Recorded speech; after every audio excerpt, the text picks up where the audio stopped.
지난주에 이어서 두아디라 교회 두 번째 시간입니다. 두아디라 교회는 이제 에베소 교회와 비교가 되었죠.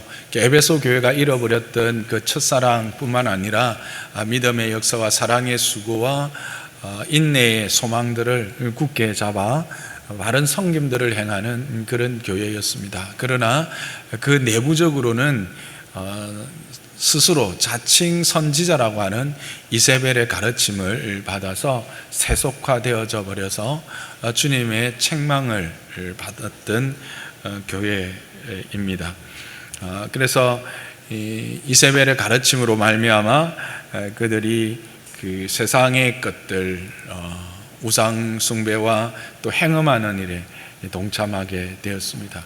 그들은 마땅히 에베소 교회처럼 말씀과 맺혀지는 열매로 그들을 시험하고 그 거짓된 것들을 드러내어야 함에도 불구하고 자신들의 안일, 그리고 자신들의 육체적 욕망, 그것들을 채우기 위해서 그저 쉽게 눈 감아버리고 함께 동참해버리는 그런 우를 범하게 되었습니다. 그래서 이런 땅의 것에 대한 집착 때문에 영적 사명을 게을리함으로 말미암아 교회의 순결을 잃어버렸고 신부된 성도의 순결 또한 잃어버리게 되었습니다. 이런 교회에 대해서 이제 주님이 처방을 내리십니다. 그것을 오늘 우리가 함께 살펴보기를 원합니다. 주님의 처방은 첫 번째는 회개할 기회를 주는 것으로 21절에 나타나고 있습니다. 21절 보시면 내가 그에게 회개할 기회를 주었어대 이렇게 말하고 있습니다. 여기서 주님께서 회개할 기회를 준 대상이 누구입니까? 그에게입니다. 그는 누구일까요? 바로 이세벨입니다. 교회를 무너뜨리고 파괴한 원흉이라고 할 수 있는 이세벨에게 회개의 기회를 주신다라고 하는 사실입니다. 무엇을 말하고 있습니까? 하나님이 용서하지 못할 죄인은 없다라는 사실입니다. 하나님이 용서할 수 없는 죄는 없다라고 하는 사실입니다. 예수 그리스도의 십자가의 능력, 죄사함의 능력은 이 세상의 그 어떤 죄도 다 용서할 수 있는 능력이 있고 그런 하나님의 은혜가 바로 십자가이다라고 하는 사실을 분명히 말씀하고 있는 본문입니다. 그런데 이세벨은 어떻게 대응합니까? 회개하지 아니합니다. 회개의 기회조차도 거부합니다. 여기서 회개하지 아니하는도다라고 하는 것은 의지를 가지고 주님의 회개에 대하여 회개의 기회에 대하여 거부하고 있는 것입니다. 왜 그럴까요? 자신이 더 옳다라는 것입니다. 자신이 생각이 더 바르다고 지금 주장하고 있는 것입니다. 이것을 우리가 충분히 생각해 볼 수 있습니다.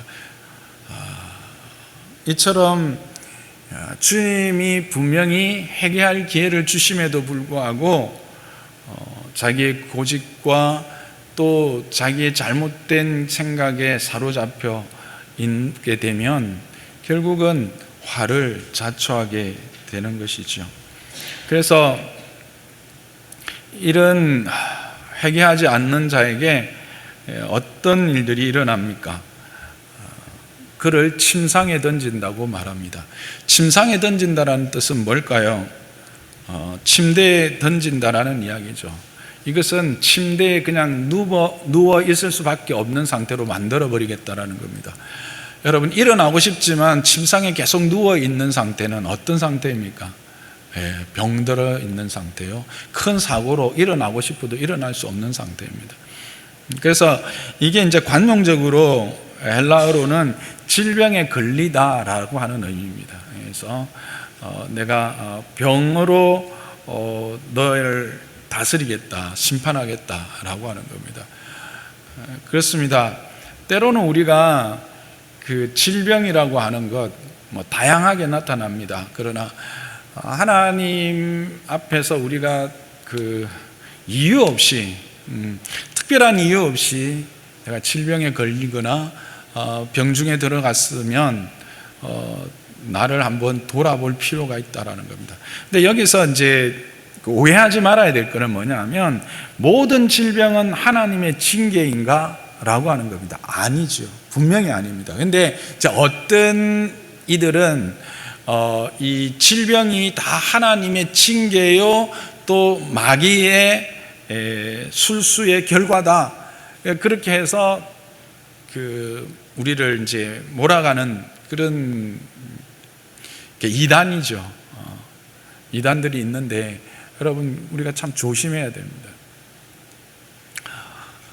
모든 질병은 하나님의 징계의 표는 아닙니다만 우리가 또한 질병으로 말미암아 고통할 때 우리 또한 한번 돌아봐야 된다라는 겁니다. 뭘 돌아봐야 될 건가? 이 여기에서 지금 이세벨과 이세벨의 교훈을 가르침을 따르는 자들은 특히 어떤 자들입니까? 교회를 혼란하게 만드는 자들입니다. 교회를 세속화하게 만드는 자들입니다.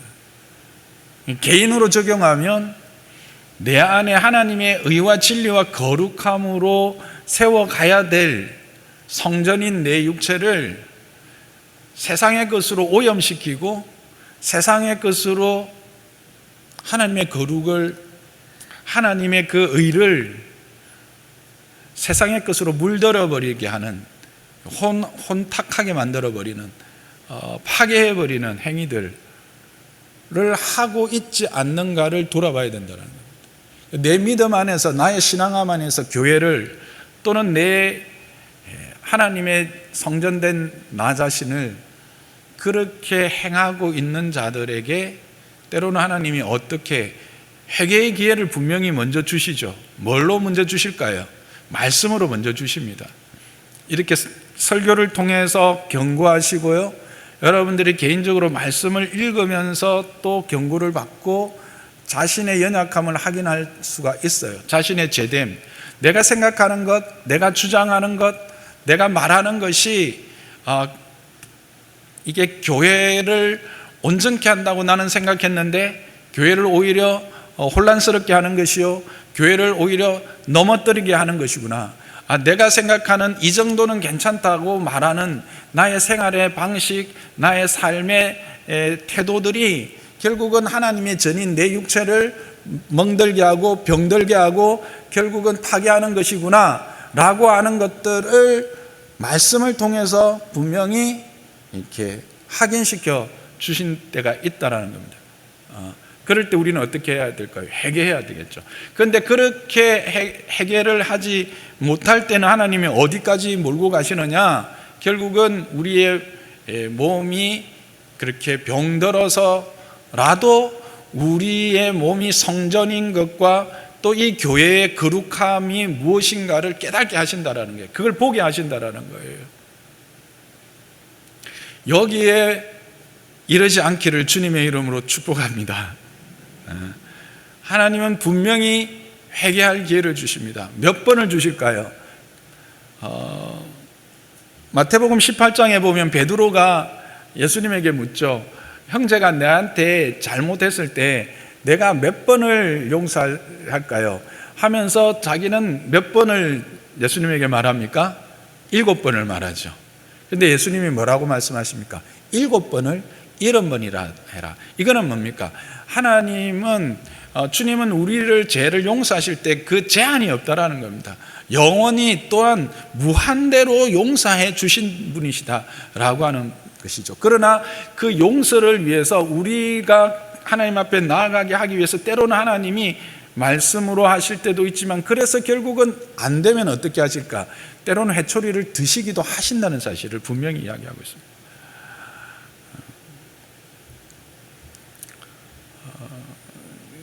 그래서 우리는 이런 자리에까지 들어가지 않아야 되리라 저는 생각합니다. 그래도 안 되면 어떻게? 큰 환란에 던진다고 합니다. 그래도 안 되면요, 사망으로 그의 자녀를 죽인다라고 말씀하십니다. 근데 여기서 그의 자녀는 누구를 말할까요? 육체의 자녀를 말할까요? 아니죠. 그의 자녀는 바로 이세벨의 자녀를 말하는데, 이세벨의 가르침을 따라서 그를 추종하는 자들, 계속해서 하나님이 다양한 방법으로 회개를 촉구하고 돌이키기를 계속해서 말씀하시는데도 불구하고 의지적으로 거부하고 돌아서는 자들, 하나님을 향해서 교회의 이 거룩함을 회파하며 도전하는 자들은 결국은 어떻게 하느냐 하면 죽음의 자리로 몰고 간다는 겁니다. 여기서 죽음이란 뭘까요? 하나님의 은혜의 단절입니다. 더 이상 하나님의 은혜 안에 하나님의 은혜를 누리지 못하는 그 상태에 가버리는 거죠. 이게 바로 죽음입니다. 다시 회개할 기회를 얻을 수 없을지도 모릅니다.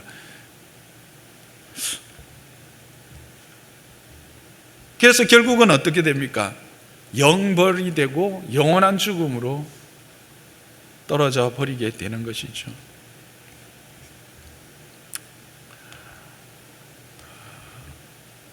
우리 안에 이런 어리석음이 없기를 주님의 이름으로 축복합니다. 우리는 때로 믿음 생활을 하면서 교회에 대하여 또 우리의 삶의 생활의 태도에 대하여 너무나 쉽게 이 이세벨의 가르침처럼 세상과 타협하려고 합니다. 그것을 통해서 내가 세상으로부터 얻을 수 있는 뭔가가 잃어버리고 물질적인 손해나 나의 어떤 명예나 이런 것들이 손상될 것을 예상이 되면 우리는 쉽게 타협하고 또 그것들을 주장할 때가 있습니다. 참으로 조심해야 합니다. 하나님은 그 영광에 대하여 어떠한 침해도 용납하지 않으십니다. 하나님은 그 몸인 교회에 대하여 그 거룩한 신부로서의 그 자격이 침해당하고 이것이 도전당하고 이것이 훼손당하는 것에 대하여 하나님은 분명하게 그것을 눈동자 같은 불꽃 같은 눈동자로 살펴보시면서 거기에 대하여 행한 대로 갚으시는 분이시라는 것을 우리는 기억해야 할 것입니다. 여러분, 이렇게 듣고 보니까 어떠세요? 어떤 생각이 드세요? 주님에 대해서 역시 무섭구나. 하나님은 무서운 분이시네. 그 행한 대로 그대로 갚아주시는 두려운 분이네. 그런 생각이 드십니까? 저도 두렵습니다. 근데 저의 두려움은 이런 어떤 공포, 감당할 수 없는 힘에 의한 위협, 협박 때문의 두려움이 아닙니다. 그러니까 하나님의 어미하심에 대한 두려움입니다. 저는 이걸 경외라고 말하고 싶습니다. 아니, 그게 정말 경외의 뜻이죠. 우리에게 두려움은 두 가지의 두려움이 있습니다. 하나는 앞에 말씀드렸던 공포죠. 어떤 내가 감당할 수 없는 큰 힘에 의한 억압이나 위협이나 협박이 들어왔을 때 두려워 떠는 겁니다. 그러나 한 종류의 두려움은 어떤 경외의 두려움이죠. 그러니까 하나님의 크심과 은혜로우심 앞에서 감당할 수 없는 나 자신의 연약함과 자금을 보면서 그분을 높이며 두려워하는 그런 경외의 두려움. 저는 여기서 경외의 그런 주님을 만나게 됩니다. 왜 그렇습니까? 앞에서도 이야기했지만 그 주님의 용서의 그 한없으심을 보기 때문입니다. 이세벨에게 분명히 회개할 기회를 줬고 그 회개를 계속해서 지금 촉구하고 계신다는 겁니다. 지금 이 말씀하고 계시는 것이 무슨 이유입니까? 회개를 지금 촉구하고 있는 거예요. 계속해서 지금 말씀하고 있는 거예요. 아니면 그냥 징벌해 버리면 됐을 거 아닙니까? 그런데 지금 그 이세벨에게조차도 계속해서 회개를 말씀하고 계신다라는 겁니다. 앞에 살펴봤듯이 한없으신 주님의 그 용서의 은혜를, 그 용서하시는 하나님, 크신 하나님을, 주님을 이제 보게 됩니다. 십자가가 얼마나 크고 놀라운 것인가를 다시 한번 생각하게 되어지는 것이죠. 그의 사랑이 얼마나 온전한 것인지를 보게 되어지는 것입니다. 주님은 결코 우리의 삶을 위협하거나 협박하는 분이 아니십니다. 그러니까 우리가 성경을 볼 때 우리의 진정 두려움은 그 하나님의 크심과 은혜로우심에 대한 경외의 두려움이 되기를 주님의 이름으로 여러분 축복합니다. 하나님은 우리를 협박하거나 우리를 위협해서 우리를 당신이 원하시는 쪽으로 끌고 가시는 그런 작은 분이 아니십니다. 그 크신 사랑 안에서 우리를 온전히 녹여서 그 사랑 안에 머물면서 누리면서 그 길을 걸어가게 하시는 분입니다. 우리가 연약가에서 또 우리의 욕심 때문에 세상의 유혹에 넘어가서 우리가 비록 이런 이세벨의 교훈 가르침을 따라 엇나간다 할지라도 하나님은 그 택한 백성을 결코 포기하지 않으신다라고 하는 사실입니다.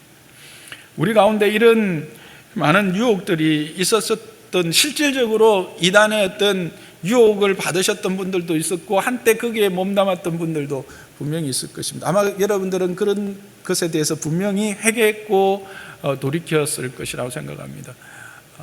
주님은 지금도 우리를 용서하기 위해서 기다리시는 분이시다 라고 하는 것을 우리는 한시도 잊지 않기를 주님의 이름으로 축복합니다.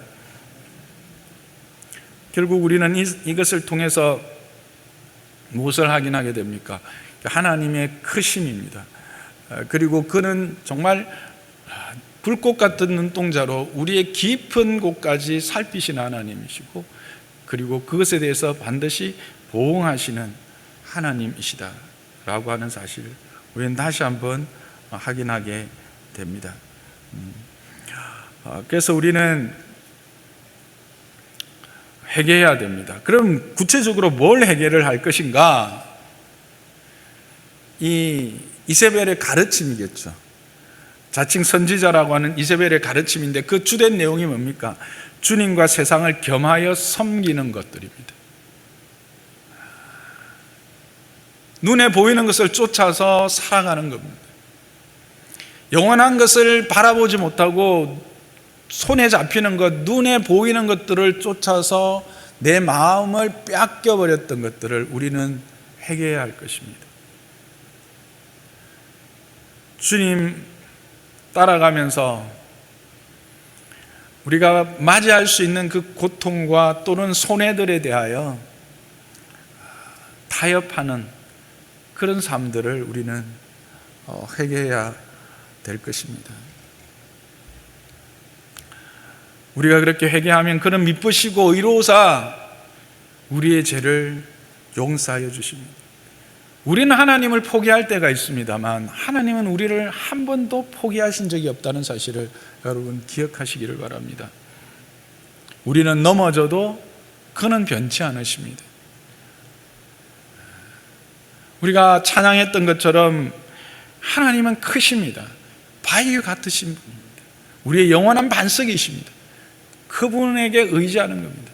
그래서 우리가 이것을 진정 회개한다라는 것은 우리의 뜻을 내려놓고 하나님의 뜻에 우리의 뜻을 맞추어서 그 뜻이 이루어지는 삶을 살아가게 하는 것이죠. 어떻게 그렇게 살아갈 수 있을까요? 주님에게 붙어 있는 수밖에 없습니다. 주님의 힘을 의지하고 그 능력을 구하고 그 능력 안에서 행할 수 있습니다. 그래서 우리는 엎드리는 거예요. 기도하는 겁니다. 여러분 저녁에 좀 집에 계시면 덥죠. 물론 에어컨 키면 시원하겠지만 교회 오면 시원합니다. 특히 수요일 날 오면 에어컨을 아주 잘 틀어놓고 기다리겠습니다.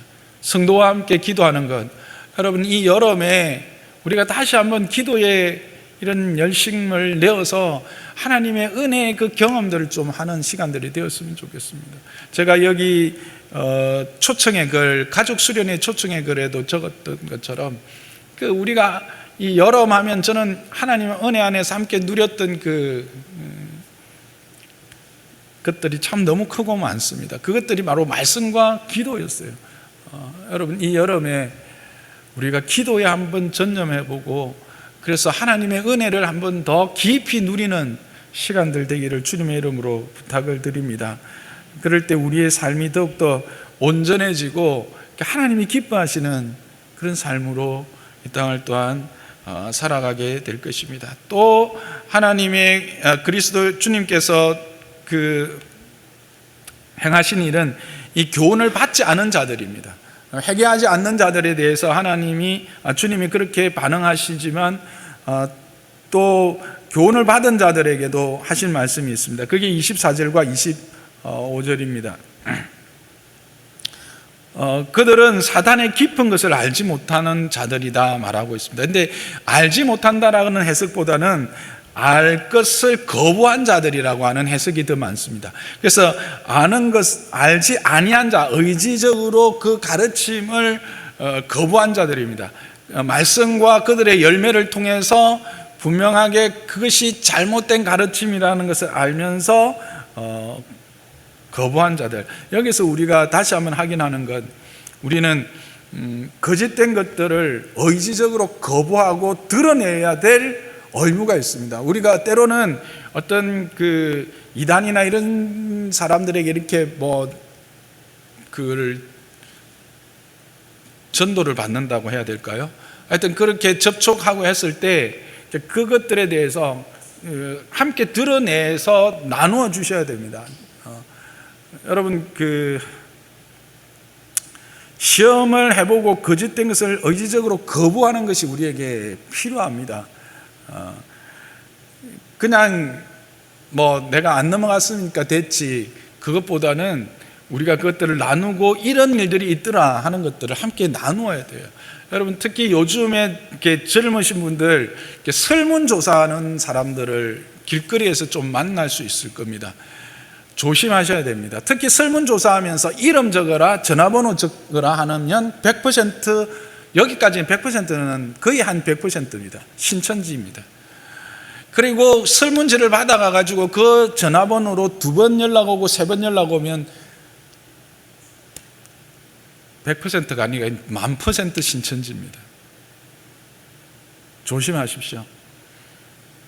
어쨌든 그들을 분명한 의지를 우리가 보여줘야 돼요. 최근에 우리 교회도 지금 제가 듣는 이야기가 이런저런 경로를 통해서 듣는데, 옛날 직장 동료들이 찾아와서 이렇게 신천지의 이야기를 하고 또 길거리에서 만나서 설문을 통해서 또 이렇게 하고 한다는데, 여러분들 그들에게 여러분의 믿음을 오히려 분명하게 드러내 보여주기를 바랍니다. 어떤 지금 우리 교회 분은 그들하고 계속해서 만나고 있어요. 만나면서 제가 요한계시록 강해하잖아요. 요한계시록 강해를 오히려 넘겨주고 뭐가 잘못됐는지 듣고 이야기해주고, 계속해도 될지 모르겠지만 하여튼 그만큼 이제 담대함이 있는 거죠. 뭐가 잘못됐는지. 여러분, 우리가 가진 것이 더 분명하고 온전한 것을 여러분 믿으십니까? 두려워하지 마십시오. 그러나 여러분, 그렇다고 해서 그 사람들하고 막 논쟁하려고도 하지 마십시오. 여러분들의 분명한 것을 드러내 보여주시고, 그리고는 더 이상 연락하지 않기를 원하고, 원한다면 우리 교회 목사님 요한계시록을 하고 있고, 또 요한계시록을 저뿐만 아니라 많은 목사님들이 바른 교회에서 요한계시록 강의를 하신 것들이 있습니다. 그런 것들을 들어보라고 이렇게 안내를 해 주시면 좋겠습니다. 어쨌든 우리는 분명하게 거짓된 것을 의지적으로 거부하는 그런 자여야 하고, 그런 자들에게 주님은 말씀하십니다. 다른 짐을 지우지 않겠다라고 말하고 있습니다. 그리고 그것을 올 때까지 굳게 잡으라고 말하고 있습니다. 그들이 가지고 있는 것이 무엇이었습니까? 믿음이었고 사랑이었고 섬김이었고 인내였습니다. 그렇죠? 주님으로부터 받는 칭찬이었죠. 여러분들이 지금 가지고 있는 바, 하나님 안에서의 믿음, 여러분들이 가지고 있는 바 사랑, 섬김들, 그리고 이 믿음과 사랑과 섬김을 행하면서 부닥치는 많은 도전들을 이겨내는 인내들, 소망 가운데 인내하는 것들을 굳게 잡는 여러분 되시기를 주님의 이름 축복합니다. 지금 여러분들이 이 말씀 안에서 잡는 것들이 얼마나 소중한지, 좀 고리타분한 이야기일 수 있지만 여러분들이 이 교회를 통해서 말씀으로 도전받고 말씀에 계속해서 선포되어지는 조금은 무미하고 건조한 것 같은 이것이 얼마나 소중하고 복된 믿음의 걸음인지를 여러분들을 깨달을 수 있는 시간 되기를 주님의 이름으로 축복합니다. 그래서 이것을 계속 잘 붙들고 나가는 여러분들 되시기를 주님의 이름으로 축복합니다. 이게 바로 뭐냐면 죽도록 충성하는 거예요. 우리가 서머나 교회 때 살펴봤잖아요. 죽도록 충성하는 것이 뭔가 특별한 일을 행하는 게 아니에요. 그 의미가 뭐였다고요? 신실한 것, 믿음을 지키는 거예요. 이미 허락한 하나님의 은혜를 굳게 붙드는 거예요. 그리고 그 은혜 안에서 여전히 지금도 역사하시는 그 주님을 믿고 한 걸음 한 걸음 나아가는 것이죠. 세상의 도전 앞에서 두려워하지 않고 담대하게 그들 앞에서 선포하는 것입니다. 그리고 그로 말미암아 주어지는 손해들, 유혹들, 아픔들을 감내해내는 것이죠. 그걸 행하라는 겁니다. 언제까지? 주님 다시 올 때까지. 그 일을 행하는 저와 여러분 되시기를 주님의 이름 축복합니다. 그렇습니다. 이런 그 세속주의가 교회에 판치고 그 세속의 물결이 우리의 신앙을 이렇게 오염시키려고 하는 이 시대에 우리는 뭔가 특별한 일을 해야 된다라고 생각할 때가 많습니다만 실제로 가장 소중한 것은 내가 이미 받은 바 이 은혜와 이 믿음을 굳게 지켜내는 이 거룩한 신부로서의 삶을 여전히 살아내는, 견뎌내는 이것이 필요한 시대인 것 같습니다. 저와 여러분은 이 일에 주님으로부터 칭찬받는 자 되시기를 주님의 이름으로 축복합니다. 이것이 이기는 것입니다. 그 이기는 자에게 주님은 만국을 다스리는 권세를 주신다, 새벽별을 주신다라고 말하고 있습니다. 이 의미가 무엇인지 우리는 다음 시간에 한번 또 살펴보게 될 것입니다. 말씀을 정리하겠습니다. 두아디라 교회, 이세벨의 가르침으로 교회가 혼잡해지고 세상의 세속의 물결로 인해서 그 거룩함을 상실해 버렸을 때 주님은 그냥 버려두시지 않고 말씀으로 찾아오셨습니다. 그리고 회개할 기회를 주셨습니다. 그러나 의지적으로 회개하지 않는 자들에게는 때로는 질병으로, 때로는 환난으로, 그리고 그 은혜의 단절로 그들을 다시 한번 징계하시면서까지라도 돌이키기를 원하시는 분, 돌이키기를 지금도 기다리시는 분, 그분이 주님이라는 사실을 우리는 기억합시다. 그래서 혹 우리의 삶에서 이와 같은 나도 모르게 이세벨의 가르침이 내 안에 자리 잡고 있는 분이라면 주님 앞에서 돌이키는 자 되시기를 주님의 이름으로 축복합니다. 그리고 그것을 지금까지 의지적으로 분명히 잘못된 것을 드러내면서 그렇게 믿음의 걸음을, 그렇게 사랑의 수고를, 그렇게 섬김들을 해오신 분들이라면 그것을 잘 부여잡고 나아가는 자들 되시기를 주님의 이름 축복합니다. 세상의 그 어떤 유혹, 세상의 그 어떤 달콤한 유혹도 우리가 가진 바 이 믿음보다 더 가치 있거나 더 소중한 것은 없다고 하는 사실을 분명히 기억하시기를 바랍니다. 주님 오실 때까지 그것을 잘 견뎌내서 이기는 자의 상을 받는 저와 여러분 되시기를 주님의 이름으로 축복합니다.